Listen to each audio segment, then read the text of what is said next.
Hello students, मैं सचिन आप सब लोगों का स्वागत करता हूं आज की हमारी इस क्लास में। आज हमारा जो टॉपिक है वो रहने वाला है आपका चैप्टर नंबर 3 दो चर वाले रैखिक समीकरण युग्म का। आज हमारा लेक्चर नंबर 7 है। हमने पिछले 6 लेक्चर में इस चैप्टर को अच्छे से डिस्कस कर लिया है। उम्मीद है आज के इस लेक्चर में हम इस चैप्टर को फिनिश कर पाएंगे।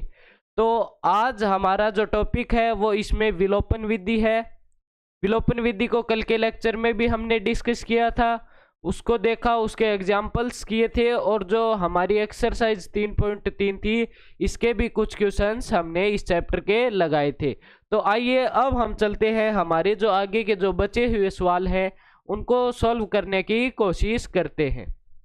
तो आज हमारा जो है, हम कल की क्लास में हमने जो आपकी एक्सरसाइज थी 3.3 उसके सवाल नंबर 2 के 2 सवाल कर लिए थे, जिसके 2 सवाल हमारे पास और रह गए हैं।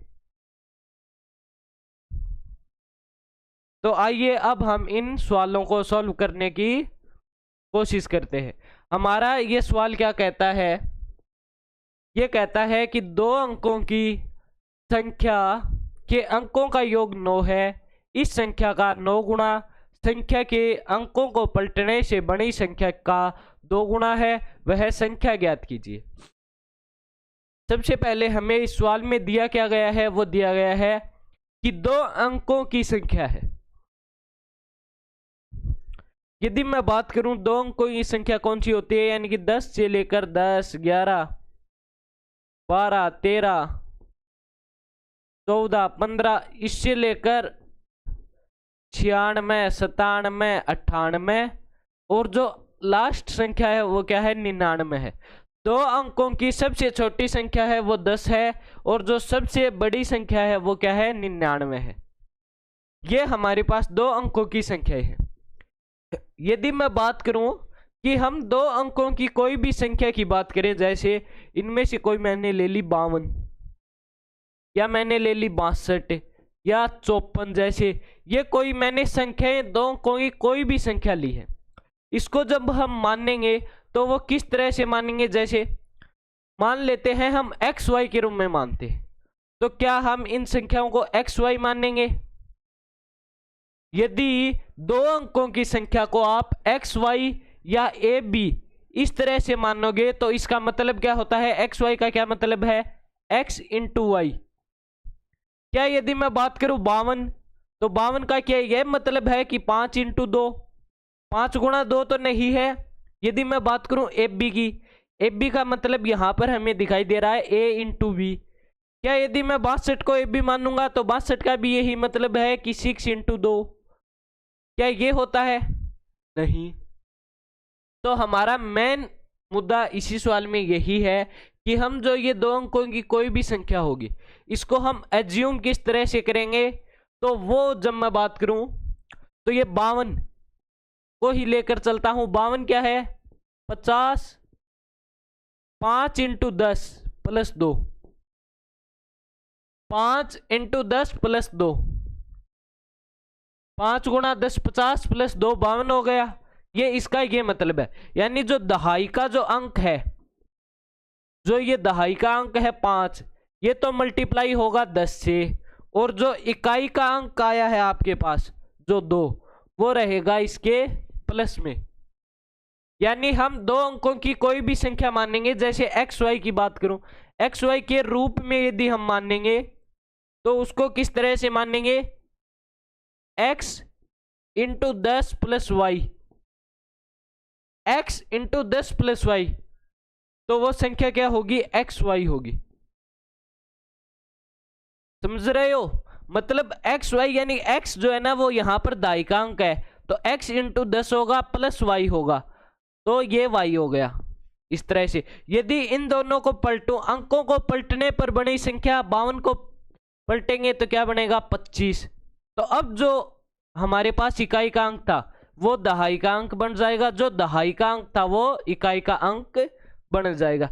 तो अब की बार क्या होगा, y इंटू 10 प्लस एक्स, ये हो जाएगा वाई एक्स। पहले अंक थे एक्स वाई, अब अंक क्या हो गए, वाई एक्स। तो वो क्या हो गए y इंटू 10 प्लस एक्स। ये इस सवाल में ध्यान देने की सबसे जो मुख्य बात है वो यही है कि हम कोई भी दो अंकों की संख्या मानेंगे, यदि उसको मैं ए बी के रूप में मानता हूं, ए यदि मैं दहाई का अंक लेता हूं तो इसको मानेंगे हम a इंटू 10 प्लस बी। तो एक अंक हो गया a, एक अंक हो गया b। इस तरह से इसको हम एज्यूम करेंगे जो भी कोई दो अंकों की संख्या होगी, ना कि हम सीधा x y a b इस तरह से एज्यूम करेंगे। तो ये था हमारा कॉन्सेप्ट जो आपको समझना चाहिए था। इसमें यही जरूरी जो बात थी इस सवाल में ध्यान देने के लिए, जो सबसे जरूरी बात थी वो यही थी। अब हम सवाल पर आते हैं। तो वो सवाल क्या कहता है, दो अंकों की संख्या। तो मैं मान लेता हूं सबसे पहले सॉल्यूशन मानना दहाई का अंक, जो दहाई का अंक है उसे हम क्या मानते हैं, x मान लेता हूं, और जो इकाई का अंक है, जो इकाई का अंक है वो क्या हो जाएगा, उसको मैं y मान लेता हूं। यदि दहाई का अंक x है और इकाई का अंक y है तो दो अंकों से बड़ी संख्या, तो दो अंकों से बड़ी संख्या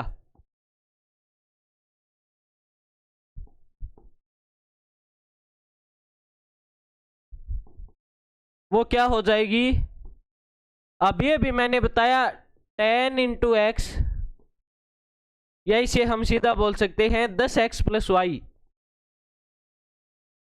10 इंटू एक्स प्लस वाई, इस तरह से दो अंकों से बनी संख्या होगी। अंकों को पलटने पर बनी संख्या,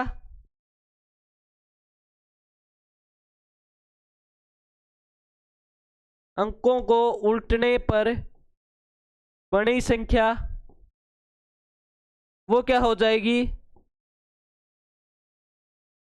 10y प्लस एक्स। एग्जाम्पल लेता हूं मैं, यदि मान लो 56, यदि दो अंकों की बड़ी संख्या 56 है तो दहाई का अंक क्या है, यहां पर 5 है, इकाई का अंक 6 है। इसको किस तरह से लिखेंगे, 5 इंटू 10 प्लस 6, 5 इंटू 10 50 प्लस 6। यदि अंकों को पलट दें तो क्या बनेगा, 65। तो ये दहाई का अंक हो गया, ये इकाई का अंक हो गया, तो 6 इंटू 10 प्लस 5, यही इसमें हमने मानना है। ये इसका कॉन्सेप्ट है। अब सवाल पर आए तो क्या है, दो अंकों की संख्या के अंकों का योग 9 है।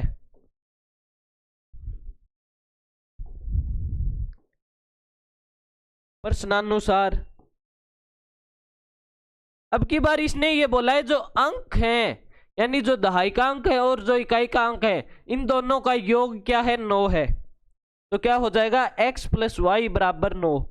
ये हमारे पास इक्वेशन नंबर 1 आ गई कि जो दहाई का अंक है और जो इकाई का अंक है, इन दोनों अंकों का योग क्या है, 9 है। इस संख्या का 9 गुणा, जो हमारे पास दो अंकों की बड़ी संख्या है इसका 9 गुणा, यानी जो संख्या है 10x प्लस वाई, इसका 9 गुणा, ये लीजिए 9 से गुणा कर दिया, 9 गुणा संख्या के अंकों को पलटने पर बड़ी संख्या, अंकों को उल्टने पर बड़ी संख्या क्या है, 10y plus x. 10y plus x का 2 गुणा है, वह संख्या ज्ञात कीजिए। हमें x और y के मान ज्ञात करने हैं। यदि मैं इसको और सॉल्व करूं तो क्या होगा, 90x प्लस 9y बराबर 20y प्लस 2x। यदि मैं इनको इधर लेके आऊंगा, जो x और y के पद हैं इनको, तो क्या होगा, 2x पॉजिटिव है, इधर आएगा नेगेटिव, तो 90 में से 2x गए 88x। यहां पर 20y पॉजिटिव है, इधर आएगा नेगेटिव, 9y माइनस 20y, तो क्या हो जाएगा, माइनस का 11y बराबर 0। ये हमारे पास इक्वेशन नंबर 2 आ गई। हमारे पास दो इक्वेशन आ गई, x प्लस वाई बराबर 9, एक है 88x माइनस 11y बराबर 0। अब हम इनको आगे कैसे सॉल्व करेंगे? हमारे पास विलोपन विधि से हल करना है इनको। ये दिया गया है कि इन जो इक्वेशन है इनको विलोपन विधि से ही हल करना। तो यदि मैं यहां पर बात करूं कि यहां पर 1y है और यहां पर 11y है, इसको यदि मैं इक्वेशन नंबर 1 को 11 से मल्टीप्लाई कर देता हूं, अगला स्टेप क्या होगा हमारा? समीकरण 1 को 11 से गुणा करने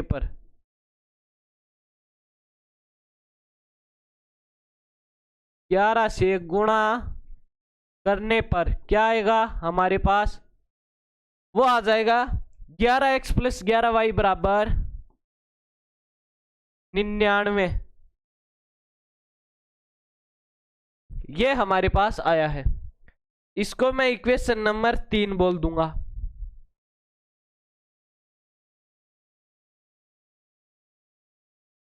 अब हमें समीकरण 2 और 3 को हल करना है।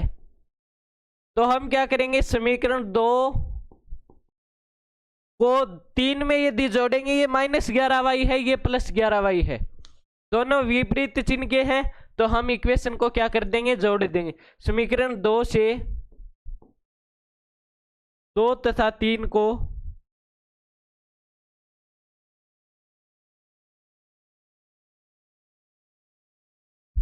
को जोड़ने पर यदि मैं इन दोनों को जोड़ूंगा तो क्या आएगा हमारे पास? 88x माइनस 11y बराबर 0। यहां पर क्या आएगा? 11x माइनस प्लस 11y बराबर 99। तो इसका क्या आंसर आएगा? 11y से 11y कैंसिल, 88x और 11x 99x बराबर 99।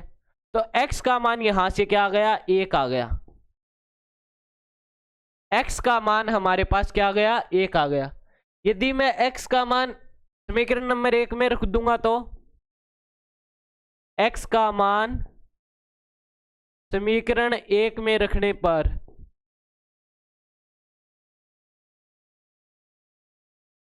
क्या आएगा? x प्लस वाई बराबर 9।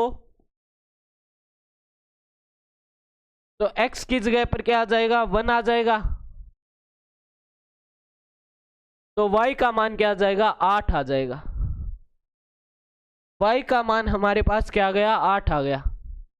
तो 2 अंकों से जो बड़ी संख्या है वो क्या होगी? अतः 2 अंकों से बड़ी संख्या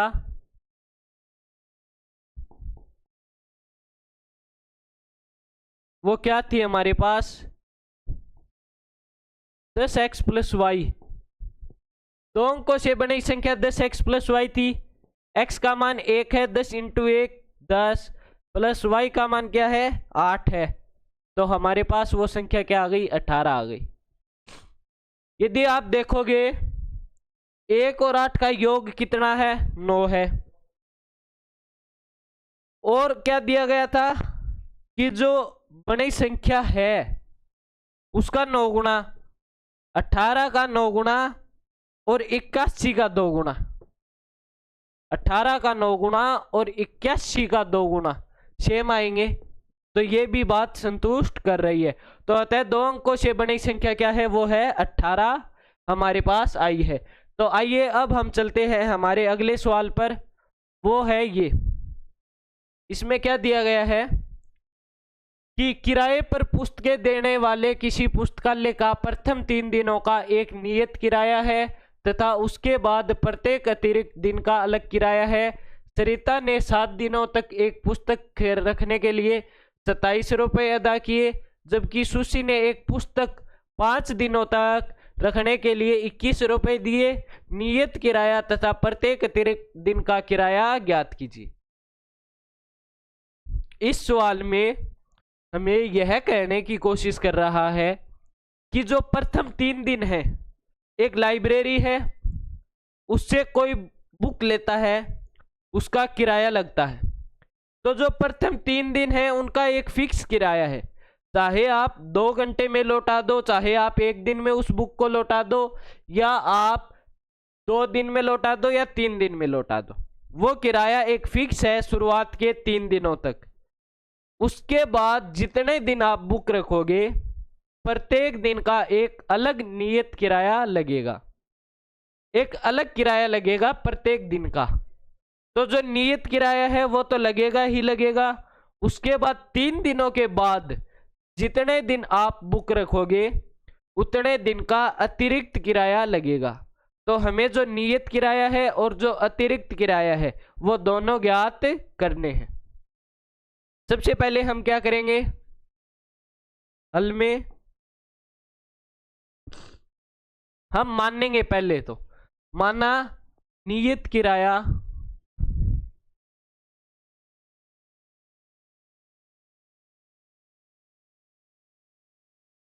माना प्रथम 3 दिनों का नियत किराया क्या मानेंगे, x रुपए मान लेते हैं। उसके अतिरिक्त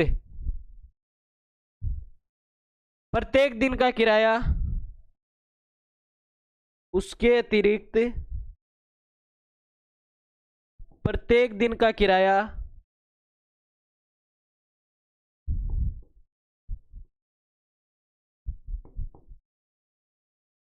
प्रत्येक दिन का किराया क्या मान लेते हैं हम, y रुपए मान लेते हैं।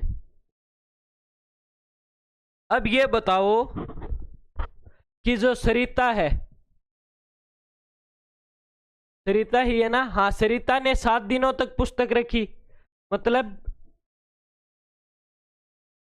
7 दिनों तक रखी, और जो सुशी है उसने 5 दिनों तक बुक रखी। 3 दिनों का किराया फिक्स है,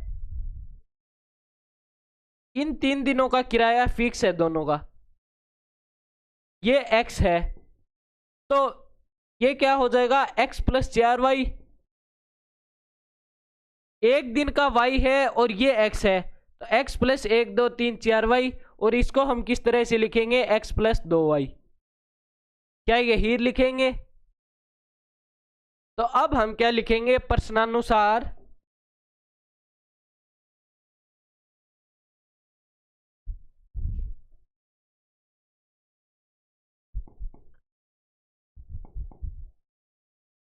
प्रश्नानुसार क्या लिखेंगे, सरिता ने 7 दिनों x प्लस 4y का किराया कितना दिया, सरिता ने 27 रुपए अदा किए, तो ये हो गए 27 रुपए। जबकि सुशी ने 5 दिनों तक x प्लस 2y के 21 रुपए बराबर 21 रुपए। ये हमारे पास इक्वेशन नंबर 1 आ गई, ये इक्वेशन नंबर 2 आ गई। अब इन दोनों इक्वेशन को विलोपन विधि से हल करना है, जिसे जो x का मान आएगा वो तो हो जाएगा प्रथम 3 दिनों का नियत किराया, और जो y का मान आएगा वो हो जाएगा उसके अतिरिक्त प्रत्येक दिन का जो किराया है वो y का मान आ जाएगा। यदि मैं इसको विलोपन विधि से हल करने करूं तो क्या होगा, यहां पर भी एक x है, यहां पर भी x है, दोनों पॉजिटिव हैं, तो समीकरण 1 से समीकरण 2 को घटाने पर समीकरण 1 से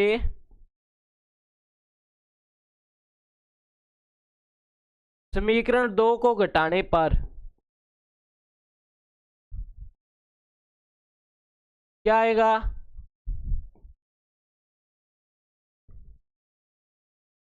x प्लस 4y बराबर 27, x प्लस 2y बराबर 21।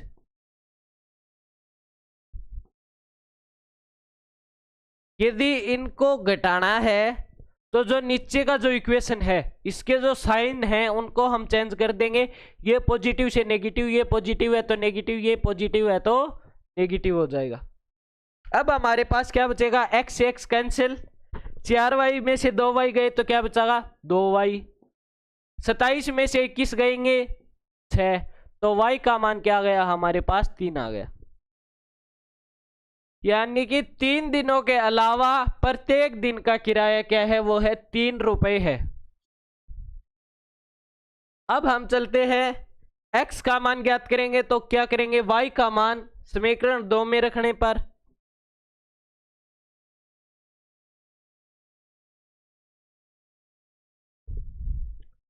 x का मान समीकरण 2 में रखने पर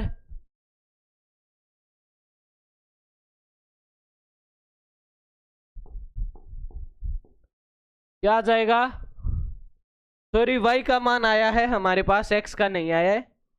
तो y का मान इक्वेशन 2 में रखेंगे तो क्या हो जाएगा, x प्लस 2y, 2 इंटू 3 6 बराबर 21। तो जो x का मान आएगा वो क्या आ जाएगा, 21 माइनस 6, x का मान आ जाएगा 15 रुपए। अतः हम कह सकते हैं कि अतः प्रथम 3 दिनों का जो नियत किराया है वो 15 रुपए है, और उसके अलावा प्रत्येक दिन का किराया है वो 3 रुपए है। ये हम इस सवाल में नीचे लिख देंगे कि अतः प्रथम 3 दिनों का नियत किराया 15 रुपए और अतिरिक्त प्रत्येक दिन का किराया है वो क्या है, 3 रुपए है। हमारे पास ये आ गया है। अब हम चलते हैं हमारे अगले सवाल पर, जिससे पहले आप इसको नोट कर सकते हो।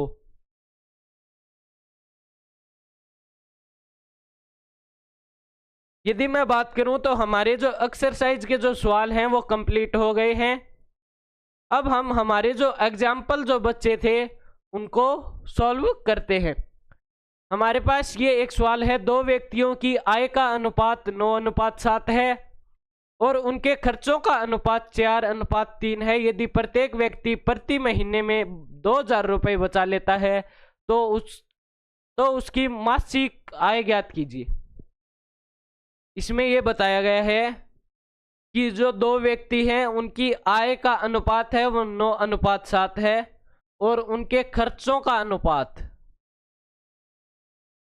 वो क्या है, 4:3 है। यदि प्रत्येक व्यक्ति महीने में 2000 रुपये बचा लेता है, यदि वो कोई भी व्यक्ति 2000 रुपये बचाएगा तो वो किस तरह से आएगा, यानी कि उसकी जो टोटल इनकम है, आय है, उसमें से वो अपना खर्चा निकालेगा, फिर जो बचत आएगी वो आएगी। तो हम क्या लिखेंगे, सबसे पहले हल। माना प्रथम व्यक्ति की आय, पहले लिखेंगे 2 व्यक्ति जो कि आय का अनुपात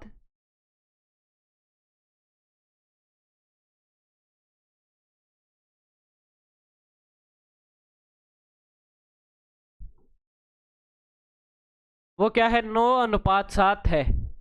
आपने ये तो पीछे की क्लासेज में पढ़ रखा होगा, जैसे ये 2/3 या 2:3 जिसे हम बोलते हैं, ये किस तरह से आता है, जैसे 20:30 है। यदि मैं इसमें दोनों में 10 का भाग दूंगा ऊपर और नीचे तो क्या आएगा, 2:3 ही आएगा। यदि ऐसे ही मैं बात करूं 40/60 हो गया, तो यानी ये कोई फिक्स नंबर नहीं है, तो ये किस तरह से आएगा, इसको हम ये लिखेंगे 2x 3x या 2a 3a a b c, जो भी आपको वेरिएबल रखना हो उसके साथ मल्टीप्लाई करके हम इसको दर्शाते हैं। तो हम क्या करेंगे, प्रथम व्यक्ति की आय, तो प्रथम व्यक्ति की आय वो क्या हो जाएगी,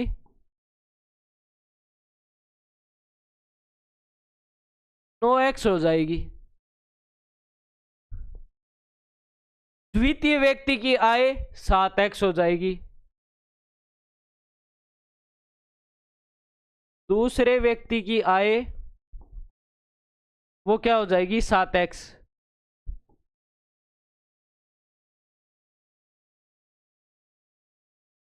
ये लीजिए, हमें दिया गया क्या है, उनके खर्चों का अनुपात, 2 व्यक्तियों के खर्चों का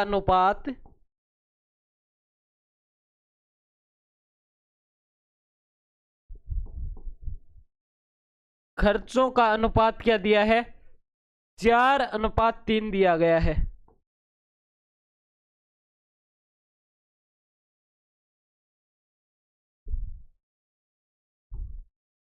यहां पर क्या दिया गया था? 9:7 दिया गया था, नहीं कि 9/7।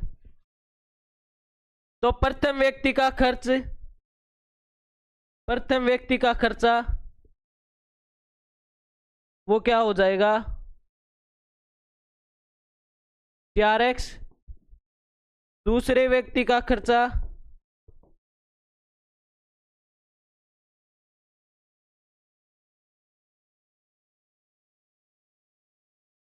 ये क्या हो जाएगा? 3x हो जाएगा।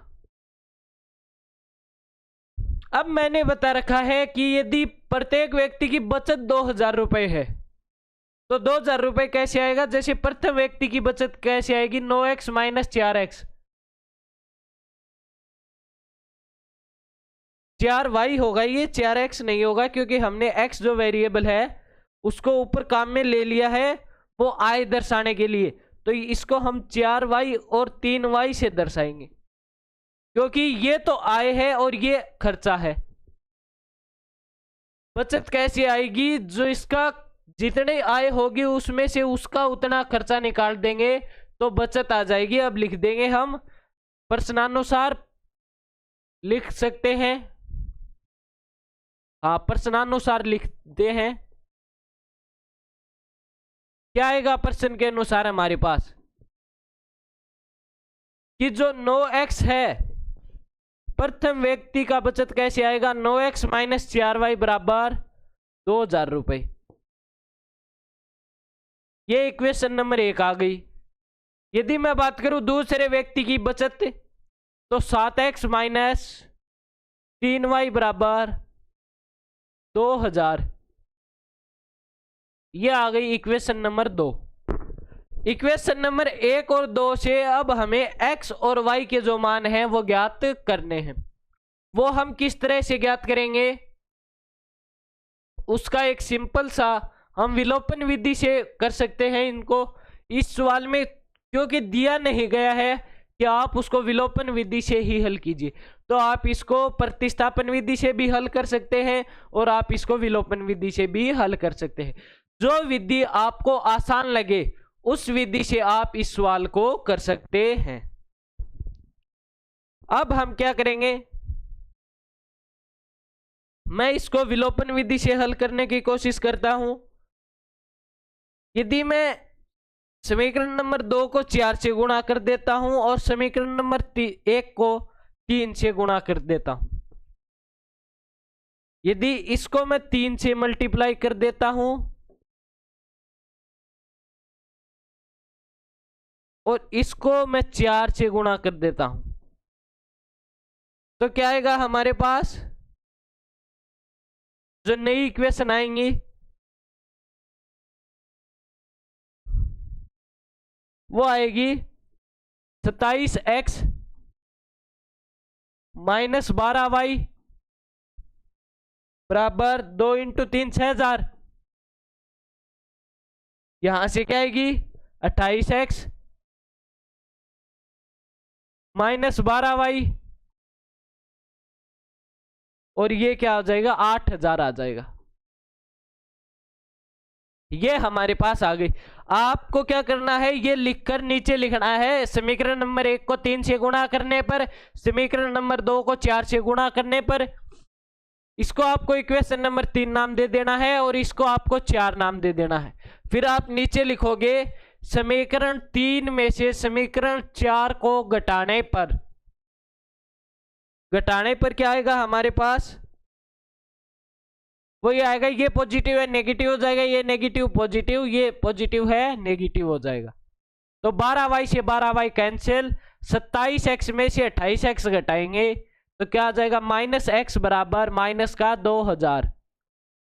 6,000 में से 8,000 घटाएंगे तो क्या आएगा? माइनस का 2,000 आएगा। तो x का मान क्या आ गया? 2,000 रुपए आ गया।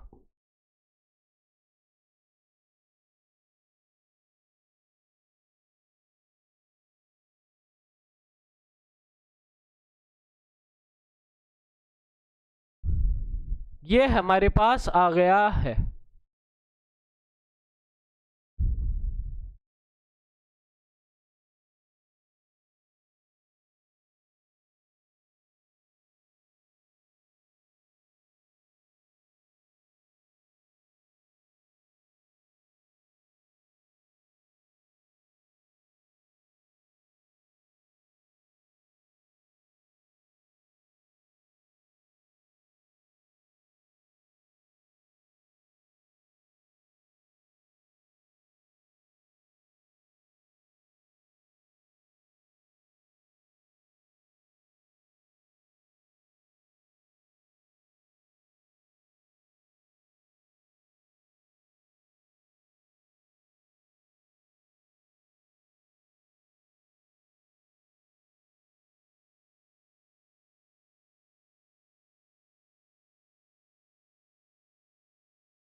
तो जो x है वो हमारे पास 2000 रुपये आ गया है।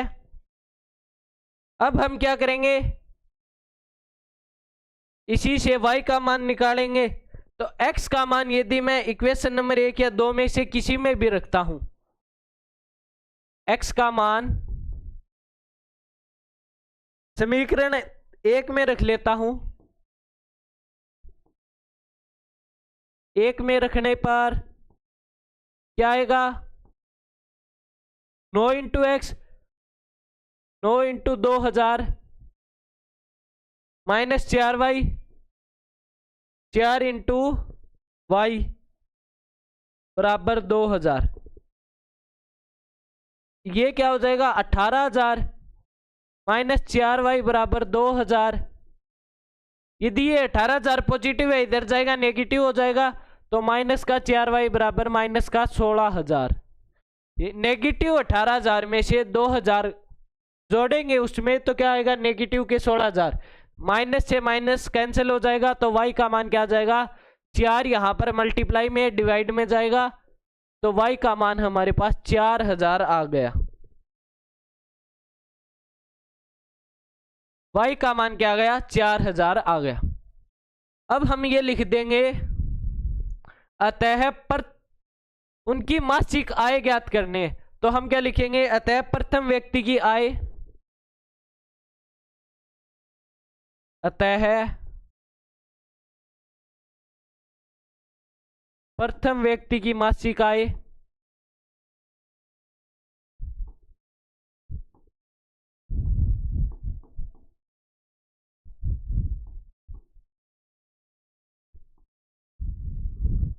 वो क्या हो जाएगी, 9 इंटू एक्स, एक्स का मान 2000 रुपये है,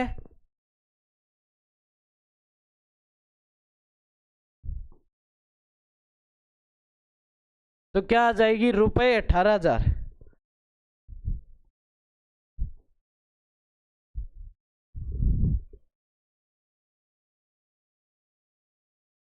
तो प्रथम व्यक्ति की मासिक आय क्या हो गई, 18000 रुपये आ गई। इसी प्रकार क्या लिखेंगे, दूसरे व्यक्ति की मासिक आय, दूसरे व्यक्ति की मासिक आय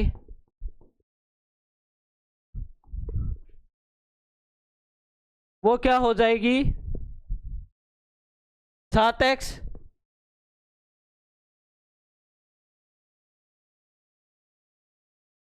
क्या हो जाएगी, रुपये 14000।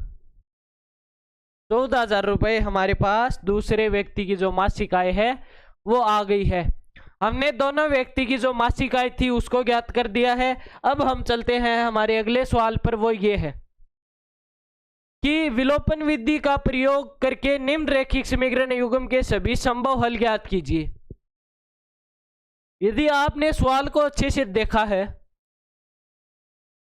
आपने पीछे की क्लासेज को एकदम अच्छे से देख रखा है, तो आप इस सवाल को देखते ही बता दोगे, यहां पर 2x है, यहां पर 4x है। a1 अपॉन a2 1/2 आ गया, b1 अपॉन b2 3/6 यानी कि 1/2 आ गया। यदि a1 अपॉन a2 बराबर हो b1 अपॉन b2 के, तो हम c1 अपॉन c2 चेक करेंगे, वो बराबर नहीं है, क्योंकि ये तो 8/7 आ रहा है। यदि ये कंडीशन आ रही हो कहीं पर भी, A1 अपॉन A2 बराबर B1 अपॉन B2 बराबर नहीं है C1 अपॉन C2 के। तो ये दोनों रेखाएं कौन सी रेखाएं होंगी? ये दोनों रेखाएं होंगी समांतर रेखाएं। तो समांतर रेखाएं होंगी तो इसका कोई हल प्राप्त नहीं होगा।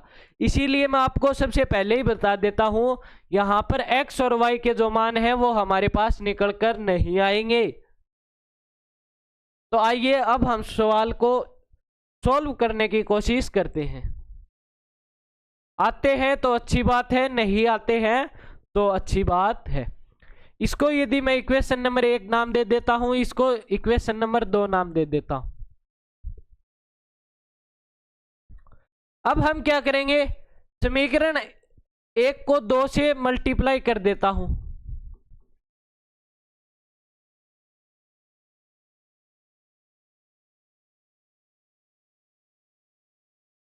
दो से गुणा करने पर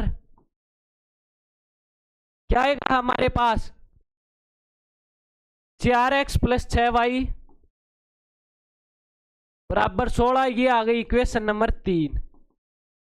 अब हमें इक्वेशन नंबर 2 और 3 को लेकर सॉल्व करना है आगे का काम। हम क्या लिखेंगे, समीकरण 2 से समीकरण 3 को घटाने पर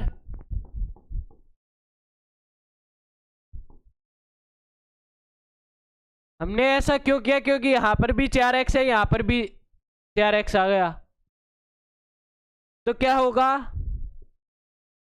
4x प्लस 6y बराबर 7। यहां पर क्या आ जाएगा, 4x प्लस 6y बराबर 16। हमने एक इक्वेशन से दूसरी इक्वेशन को घटाया है, तो जो साइन है ये पॉजिटिव नेगेटिव, ये पॉजिटिव नेगेटिव, ये पॉजिटिव है तो नेगेटिव में चेंज हो जाएगा। 4x से 4x कैंसिल, 9y से 6y से 6y कैंसिल। हमारे पास क्या आ जाएगा, 0 बराबर माइनस का 16 में से 7 गए 9। ये हमारे पास आया है। अब हम लिख देंगे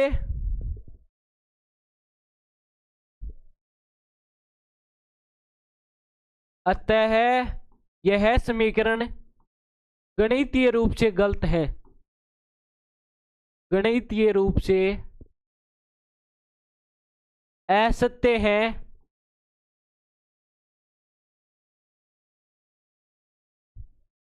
मैंने बताया ये जो दोनों इक्वेशन है ये दोनों समांतर रेखाएं प्राप्त करेंगी जिसका कोई हल नहीं होता है। हम लिख देंगे क्योंकि इनसे समांतर रेखाएं प्राप्त होंगी, इनसे दो समांतर रेखाएं प्राप्त होंगी,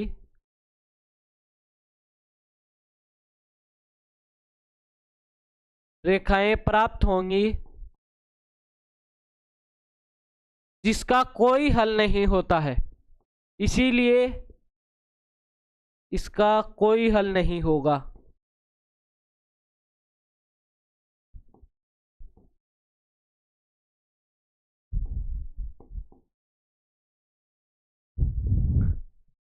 इसका कोई हल नहीं होगा। अब हम चलते हैं हमारे अगले सवाल पर, और हमारे इस चैप्टर का जो लास्ट सवाल बचा हुआ है वो ये है, दो अंकों की एक संख्या एवं उसके अंकों को उल्टने पर बनी संख्या का योग 66 है। यदि संख्या के अंकों का अंतर 2 हो तो संख्या ज्ञात कीजिए, ऐसी संख्याएं कितनी है। मैंने आपको एक हमने सवाल किया था उसमें भी बताया था कि दो अंकों की जो संख्या है उसको हम मानेंगे किस तरह से, वो जैसे 65 है, 2 अंकों की संख्या है, इसको यदि मेरे को x और y के पदों में मानना है, x और y 2 अंक मानने हैं, एक अंक x एक अंक y, x को यदि मैं दहाई का अंक मानूंगा और y को यदि मैं इकाई का अंक मानूंगा तो ये किस तरह से होगा, 10 × 6 + 5, 10 × 6 यानी कि 60 और 5 65 हो जाएंगे। तो यहां पर क्या होगा, 10x + y। यदि मैं अंकों को पलट दूं, y है वो दहाई का अंक हो जाएगा, x है वो इकाई का अंक हो जाएगा, तो क्या होगा 10y प्लस एक्स। इस तरह से हमें कोई भी दो अंकों की जो संख्या है उसे मानकर हल करना है। सबसे पहले इसके हल में क्या मानेंगे, मानना दहाई का अंक, मानना दहाई का अंक क्या मानेंगे, वो मैंने x मान लिया। इकाई का अंक,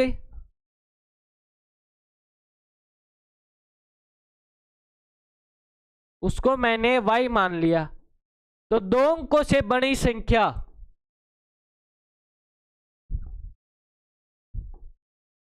तो दो अंकों की संख्या क्या प्राप्त होगी, वो हो जाएगी 10x प्लस वाई।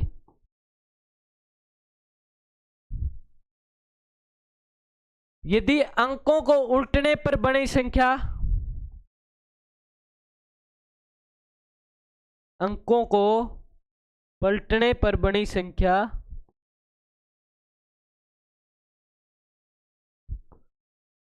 वो क्या होगी 10y प्लस एक्स। इसका जो कॉन्सेप्ट है वो हमने सीख लिया है। अब हम प्रश्न पर आते हैं। हम लिखेंगे सबसे पहले प्रश्नानुसार,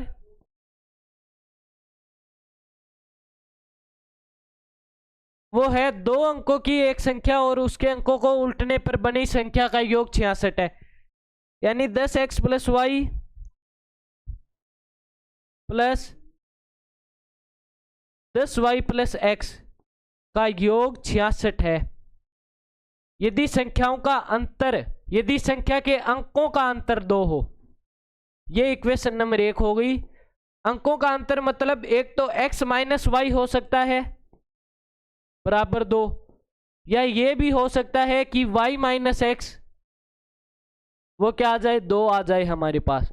तो हमारे पास दो संभावनाएं आ गई कि या तो x माइनस वाई 2 हो सकता है या y माइनस एक्स बराबर 2 हो सकता है। इन दोनों में से कोई भी एक कंडीशन अप्लाई हो सकती है और दोनों भी हो सकती है। तो संख्या ज्ञात कीजिए, ऐसी संख्याएं कितनी है वो हमें ज्ञात करना है। सबसे पहले हम क्या करेंगे, इक्वेशन 1 और 3 को सॉल्व करेंगे। समीकरण 1 व 3 से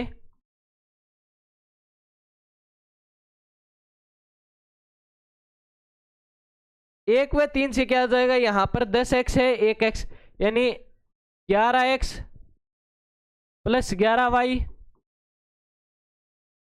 बराबर 66। यहां पर क्या आ जाएगा, x माइनस 3 लिया है तो y माइनस एक्स बराबर 2। इसको मैं ये भी लिख सकता हूं माइनस एक्स प्लस वाई बराबर 2। क्या ये मैं लिख सकता हूं, तो यही इसके नीचे मैं लिख दूंगा माइनस एक्स प्लस वाई बराबर 2। ये हमारे पास आ गया। यदि ये जो इक्वेशन है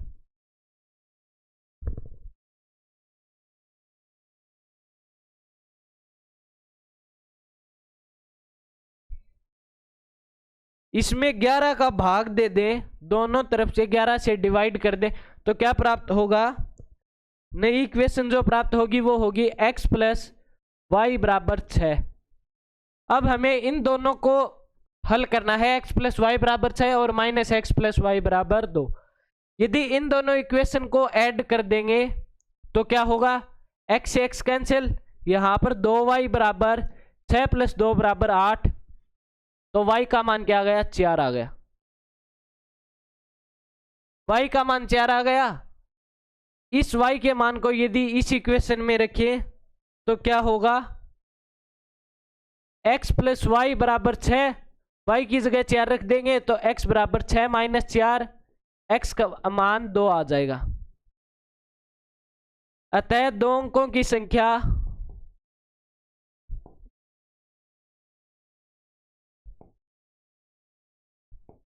दो अंकों की संख्या क्या आ गई हमारे पास,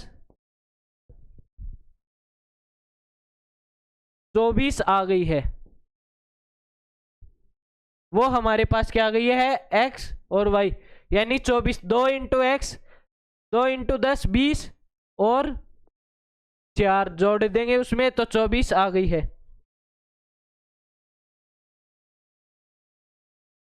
अब हमने समीकरण नंबर 1 और 3 को हल कर लिया। यदि अब की बार मैं समीकरण नंबर 1 और 2 को लेकर चलूं तो क्या होगा?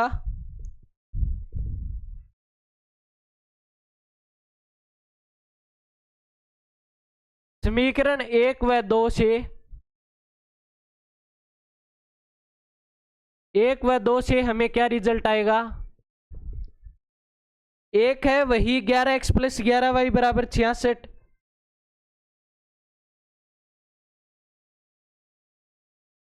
इसमें यदि मैं 11 से डिवाइड कर देता हूं, 11 से भाग देने पर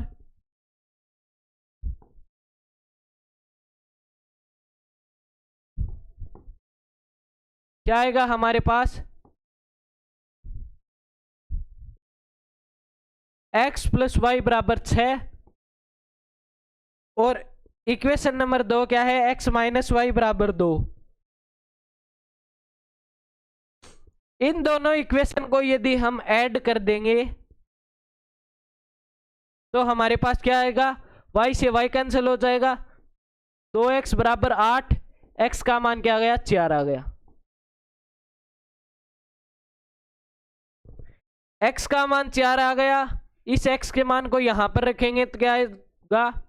x प्लस वाई बराबर 6, तो 4 प्लस वाई बराबर 6, तो y का मान क्या आ जाएगा? 2 आ जाएगा। अब की बार जो दो अंकों की संख्या बनी है वो क्या है? अतः दो अंकों की संख्या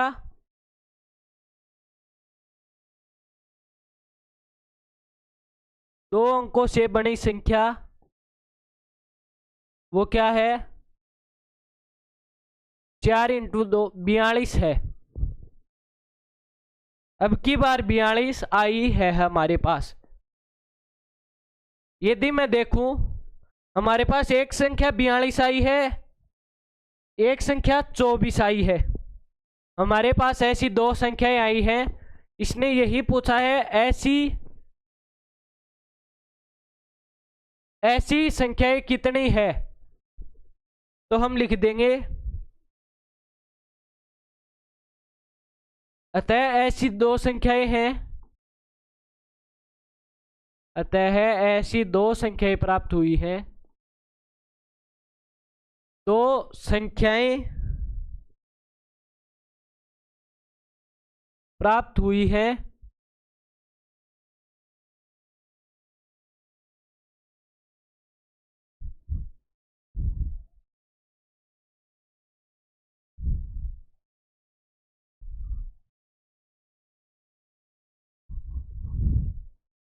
अतः ऐसी दो संख्याएं प्राप्त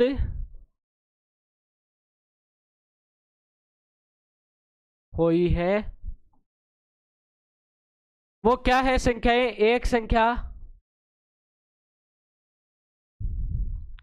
अतः ऐसी दो संख्याएं हम यहीं पर लिख देंगे। कौन कौन सी संख्याएं प्राप्त हुई हैं? वो है 24 एवं 42 प्राप्त हुई है।